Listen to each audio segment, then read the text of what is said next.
연금이 한 50% 정도를 차지하고 있습니다. 그러니까 연금 같은 것이 50%를 차지하고 있고, 일본의 경우에도 30% 이상을 차지하고 있는데, 우리나라의 경우에 보면 밑에 이전 소득이라 나와 있는 게 우리나라의 경우인데 상대로 26%로 굉장히 적습니다. 그러니까 우리나라 노인들은 아직까지도 사회보장제도가 덜 발달되어 있기 때문에 나가서 일을 해야 됩니다. 근로소득, 사업소득 이런 건 다 일해서 나오는 소득인데요. 이런 소득을 통해서 일을 해야 되는 이런 게 현재 우리나라 노인의 생활 구조라고 할 수 있겠습니다. 그러면 여기 한두 가지를 더 말씀을 드리려고 하는데, 이게 이 소득도 이렇게 떨어지는데 더욱더 재미라기보다 더욱더 이제 제가 심각하게 보는 데이터는 뭐냐면 순자산입니다, 여러분. 소득과 자산의 차이는 아시죠? 소득은 그냥 벌어들이는 거고 자산은 집이나 저축한 거 다 합쳐서 자산이라고 합니다. 자, 이게 순자산이라고 표현하는 이유는 바로 자기 총 자산 중에서 부채를 뺀 거를 저희가 순자산이라고 합니다. 보시면 이제 위에 파란 게 여러분 미국 데이터인데요. 이렇게 나이가 들면서 소득이 자산이 쭉 올라갔다가 꺾여지기 시작한 건 75세부터 꺾여지기 시작해서 좀 완만하게 꺾여 내려갑니다. 근데 우리나라의 경우에는 소득이 자산이 이렇게 많이 늘지도 않을 뿐더러 65세부터 벌써 꺾이기 시작하는데요. 그리고 미국 데이터를 보시면 굉장히 많은 미국 노인들이 상당한 자산을 남기고 사망하세요. 저희 경제학자 생각합니다. 왜 미국 노인들은 그렇게 많은 걸 남기고 하나? 우리나라는 노인분들이 확 떨어지는데, 저희가 여러 가지 것들을 공부를 해본 바에 의하면 가장 많은 설명력을 가진 것이 미국 사람들의 상속 동기입니다.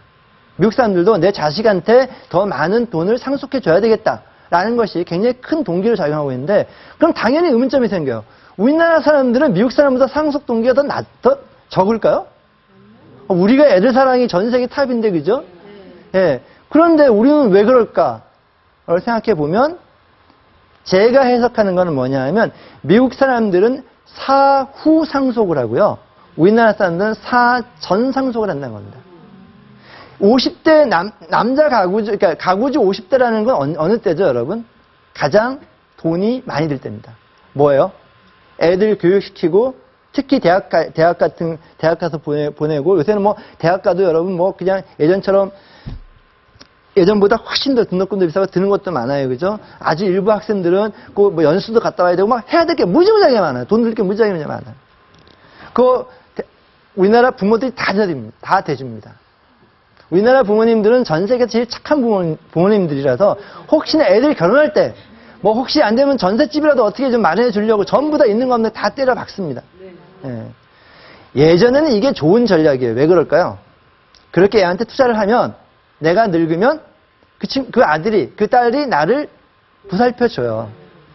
근데 지금은 어떻게 될까요? 글쎄요, 제가 우리 철없는 아들, 딸들의 복양을 받을 수 있을 거라고는 전혀 기대하지 않습니다.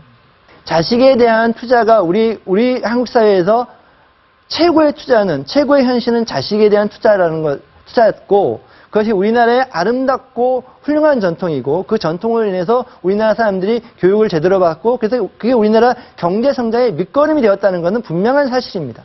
예. 그러나 고령화 시대가 도래해서 이걸 개인적인 차원으로 놓고 보면 그렇게 하는 것이 과연 자기를 위해서 바람직한 것인지, 자기 자식을 위해서 바람직한 것인지, 그런 것들 부분에 대해서 다시 한번 생각해 볼 수 있는 필요가 있다는 말씀을 여러분께 이 그래프를 통해서 누누이 강조해 말씀드립니다. 그러니까 이건 제가 부모님 세대한테 말씀드린 것이고, 여기 청년들 세대들도 굉장히 많은데 너무 기대하고 바라지 마세요.